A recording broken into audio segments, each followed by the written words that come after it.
All right, I'm back. It's Jordan Taddick from SolidWorks, Territory Technical Manager, and for the next 25 minutes, I'll be covering SolidWorks PDM.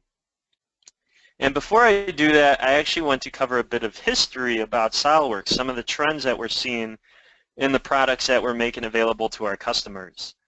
So let's get started.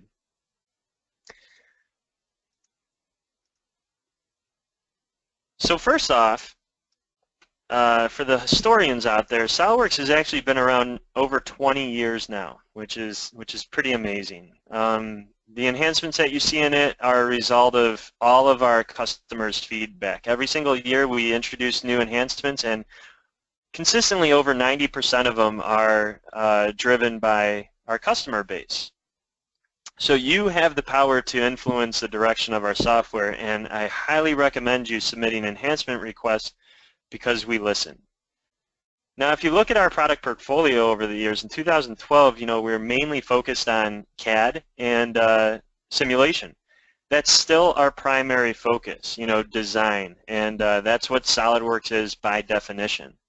But there are so many more ways that we could positively influence your business, and that's what this presentation, the multiple presentations today, are all about. We, in 2013, introduced SolidWorks Plastics for in-plastic injection mold simulation for anyone designing plastic parts or manufacturing it. We even introduced an electrical software that perfectly integrates with the 3D portion of the software, but allows you to still design schematics in 2D while experiencing all the benefits of associativity that you'd normally be used to in a 3D package like SolidWorks. We also introduced mysolidworks.com. Highly recommend you check it out because there's a bunch of free training videos on it. In 2014, we continued to expand with SolidWorks Inspection. I'll be covering that today, and some 3D experience products. Excuse me for a second. All right, and in 2015, the trend continued, and same with 16. We actually introduced a few new products that I'll explain in just a moment. But also something not to be neglected is all of our partner products. For even more industry-specific or niche, business challenges, we've got tons and tons of partner products that are making those types of products that you can integrate into your design workflows. Now, over 3.2 million people use SolidWorks worldwide. We've gained the status of the de facto standard of 3D CAD modeling software. And so you could say our biggest competition is actually ourselves. In 2015, performing a series of assembly edits took us about 3 minutes and this much mouse travel that you see on the screen. In 2016, our continual focus is to allow our designers to focus on the design, not so much the software. So not only in this process are we reducing the amount of time, cutting it by more than half, but we're also reducing your mouse travel just with a bunch of simple interface enhancements that really make your job a lot easier. Now, another thing I want to point out is our product portfolio keeps growing, and it doesn't always cost money to take advantage of this. SolidWorks Visualizer is something that's made available to everyone that has SolidWorks Professional and Premium, and you can go download it today. In fact, you can even install it on someone else's computer that doesn't even have SolidWorks running.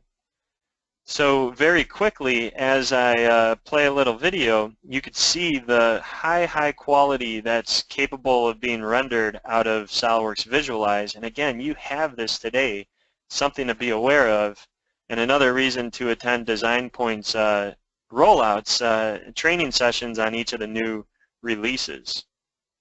So you're aware of these very useful tools. Now, this is part of a trend, a waterfall effect trend that we call it here in SolidWorks. SolidWorks obviously comes in 3 separate packages, Premium, or Standard, Professional, and Premium. And this is what those packages looked like in 2014. Obviously, there's more to be included, but these are the moving pieces over the years. In 2015, we allowed CircuitWorks to be available to anyone with SolidWorks Professional. and we introduced flattened surface, a really cool command that lets you flatten anything in SolidWorks Premium. Sustainability then was included with 2015 SolidWorks Premium as well. In 2016, we dropped down a bunch of functionality just into the standard package, actually. Like I mentioned earlier, the FeatureWorks, SolidWorks Utilities, and from Premium into Professional, Tall Analyst, and Scan to 3D. And one thing that you might notice as well is in 2016, we introduced a brand new product called PDM Standard. And this is a product that is following the same architecture of our EPDM, formerly EPDM product that we now call PDM Professional, and we made it available to anyone with SolidWorks Professional or Premium. And this is what PDM can help you with. So now we're getting into specifically PDM, Product Document Management. And one of the most fundamental use cases is just for managing your file relationships. We're all CAD users. We understand that there are a ton of relationships between files. This is part of the great responsibility that comes with all the benefits, right? If you change a part file, it's going to be updated in all the assemblies that it's used within automatically. But this could be overwhelming at times, and you need to be really intelligent when you're managing each one of these relationships. It takes some work and some conscious effort. But not if you have SolidWorks PDM. You never have to worry about these things again. That is because every file relationship is automatically managed and maintained through a database. And that database is a SQL, Microsoft SQL server, and it's running in the background on a server. It gets installed, and it makes sure that every single part file I rename or relocate, it knows all the connected assembly files and anything else referencing it, and it will make sure that those references are updated. So the next time I open up that assembly, it knows to look for the new file name or file location. Now the best part about this is that there's zero overhead to implementing a software like this, because you continue to access all your files in a very familiar interface like Windows Explorer. So you browse through folders and open up files and do your thing as normal. It's just that there's a tool running in the background to make sure that you don't make any mistakes and to take care of those mundane tasks that you typically don't want to worry about. The only difference to the Windows Explorer interface is that there is a pane down at the bottom that gives you additional information about each one of your files and how they're related to each other. So let's take a look at our grill project and all the files that went into that large assembly. Now I'm browsing through this just like Windows Explorer, but if I drag the pane up from the bottom, we get all kinds of other additional useful document management information. Not only is there a 3D eDrawings preview that I could spin around without even opening up the file, but there's a Contains and Where Used tab as well. So I could see that inside of that assembly was a little red knob, and I could see the preview of that. And then I could see where is that red knob used. I obviously know it was used on the control panel, the assembly I opened up initially, but I could also browse to another assembly that's using it and check it out. So now I know if I make a change to this red knob that it will be influencing potentially 2 assemblies to understand exactly the scope of my work. Now it's not like we can only manage CAD documentation. We can manage any file that the Windows operating system can open. So that includes Microsoft Office documents. In this case, an Excel file is embedded within a Word file, and I can automatically see those relationships between Microsoft Office documents. I can see previews of all kinds of different file formats as well, DWG files, composer files that I'll be showing you later, PDFs, Word documents, images, and so forth. Again, any file that we can normally open inside of Windows inside the Windows operating system. We've got great integration with other CAD documentation too. In this case, this is a DWG file. I could update what's called the data card, change the description, and notice that the title block inside of the DWG is automatically updated. Again, I didn't even have to open that file, and I can make edits like that. Even for files that aren't normally connected, like a text file, maybe for some G code for machining, and a DWG file, we can make relationships between these types of documents so that wherever one goes, the other one goes as well. And if I were to find a DWG, I could view the Where Used or Contains tab to see all the attached documentation as well, whether it be spec sheets and so forth. So file management gets a heck of a lot easier with PDM, and that is reason enough to go ahead and implement it. But there's so many more benefits. One way that engineers waste all kinds of time is searching for documents. They could be searching inside of tons of different directories, and you might organize and nest these directories following a standard structure, but even the most organized people still have trouble finding their designs that maybe they created a month or 2 or 6 months ago, and being able to reuse it quickly. Most of the time, they just give up on the search and end up recreating the part file from scratch. So this isn't the case with SolidWorks PDM. Reason being is because every single document inside of your vault has a data card attached to it, and this data card communicates to the database all the properties. So material, created by, created date, vendor, and so forth. All those details now become search criteria that can be searched from or found very, very quickly. So I could say, hey, give me all these stainless steel components that I specifically designed within the last year, and all those results can be provided to me within a second. So to take a look at how fast our search results are, we can come back to this grill assembly with Memorial Day coming up, right?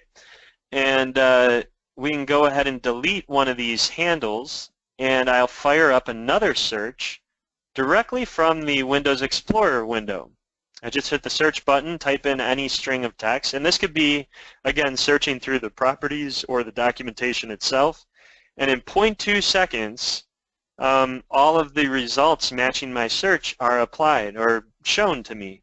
I can rotate that around to make sure this is exactly what I was looking for. In that eDrawings preview, I could even take a measurement to ensure it's the appropriate size for the design. Then I could drag and drop from those results, and if we have mate references again that I mentioned earlier, we could snap it right into place with the drag and drop. So you can't get easier than that for finding your files and accessing them quickly for reuse. Now, collaboration and rights management is another tricky thing. If you're not using a document management system, you're probably storing your documents on a common server and multiple people are accessing those.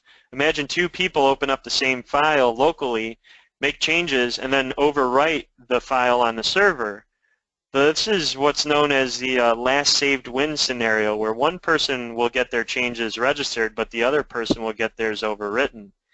And this only gets way more complicated the more people that are collaborating with each one of our files.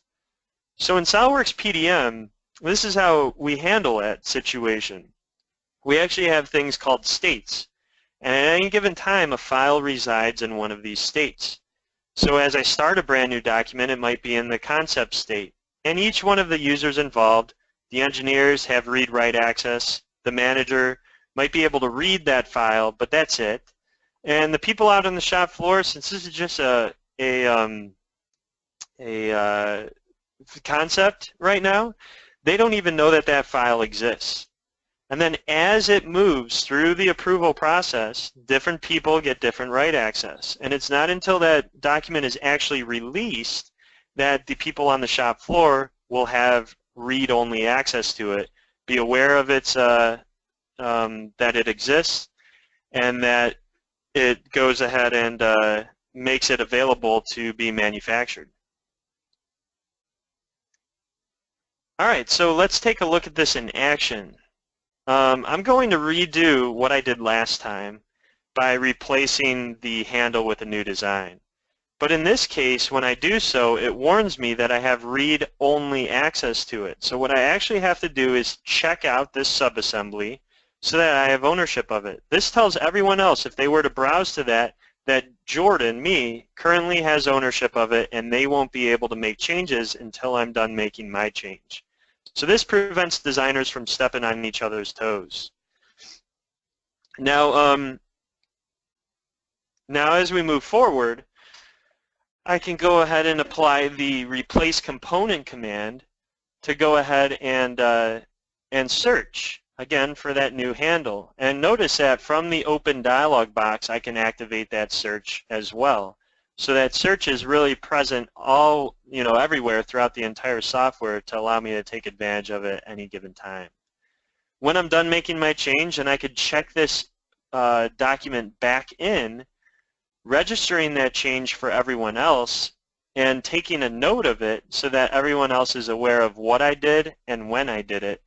And in case of revision management, which I'll be talking about later, we can go ahead and retrace our steps in the future. Another thing that we spend a lot of time doing as designers is tedious tasks like notifying a manager that I've made changes to a document and that they need to go review it and approve it. Or maybe, say, our purchasing department wants a bill of materials so that they can go ahead and order all the materials required. I'd have to create a drawing. I'd have to go ahead and export it to an Excel file, maybe do some cleanup and formatting so that it's in the format that the purchasing department wants it in. These are all tasks that don't really add value throughout the process, as far as the engineer having to do it him or herself. But if we can automate that, which we can with SolidWorks PDM, those tasks add a ton of value at the cost of no time whatsoever. So as a file moves from the concept to approval, we can have these things called tasks or notifications, where my boss would be automatically receiving an email as soon as I have submitted something for approval with a direct hyperlink to that file so they could review it very easily. Maybe when something gets released, we want to convert that drawing into a PDF so it's made available for everyone else, or maybe communicate a bill of material in a specific format to an ERP system or another database, and have that happen automatically so that we're not manually having to do all of this data management. In that case, what we could do is go ahead and submit this design for approval. I can add a comment of what was changed, and then even write a specific comment to my boss so that when my boss logs in to the vault, here I'm logging out as Jordan and logging back in as boss, they will receive a notification. Now this could even be an email notification on an Outlook Exchange server, but in this case it's just a PDM notification with all those links to the files, bringing them right to the directory that he needs to be looking at. And because all of our properties inside of PDM are located right inside of Windows Explorer, we could sort by all the files waiting for approval. You go ahead and review that in the preview without even having to open up the documentation and approve it from a right click. So no time whatsoever beyond just reviewing the design, and all this stuff is happening in the background. Not only that, we can have automated tasks to, again, share a bill of material with another system, or in this case, publish a PDF of the drawing, the related drawing, and make that available inside of another specified directory. So a lot of room for automation by adopting PDM. The last thing I want to cover is revision and history management. So typically this is done with a lot of paperwork, right? If you want to pull up revision 2 from 3 years ago, you're probably looking through a file cabinet because there's too much storage space or not enough for all the digital documentation, and you really don't have the means of maintaining the references as you add R1, R2, R3 to the end of each one of your file names. Well, this is all also taken care of automatically inside of PDM. We can create ECOs that mimic your exact engineering change order processes digitally inside of PDM and automate the entire process.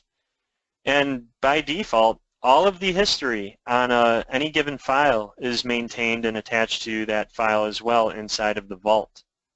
So to see this in action, in this case, I've made a change. You see that the revision was automatically bumped to revision A, or matching whatever revision scheme you might have. And if I click the history button on this, I could see exact timestamps of who made what change and when specifically that change was made. Not only that, I can always go back to a previous revision. So more than anything, more than like being the all-seeing eye on the server and tracking each and every one of your moves, this actually benefits designers because now you could try out a wild idea without having to copy all the files and making like a test version of the assembly and doing all your own manual document management. You could just go ahead and proceed forward with a wild idea, make your changes. If they get rejected, no problem. It's just a right-click away to return to the previous revision. And you could retrace your steps very quickly, no data lost. So there's all kinds of headaches. PDM truly is the appropriate prescription for all your document management headaches. You saw really quickly today that we have indestructible file relationships once your files are contained within the PDM vault. Ultra-fast searching because the whole system is powered by a SQL database. Seamless collaboration and rights management with other users collaborating on similar projects. Automated design management tasks like notifications and communicating with other data systems. And then accessible revisions so that you could retrace your steps if you ever made a mistake and need to go back and correct something. So super simple and very quick to implement. And you could talk to Design Point if you'd like more information on it.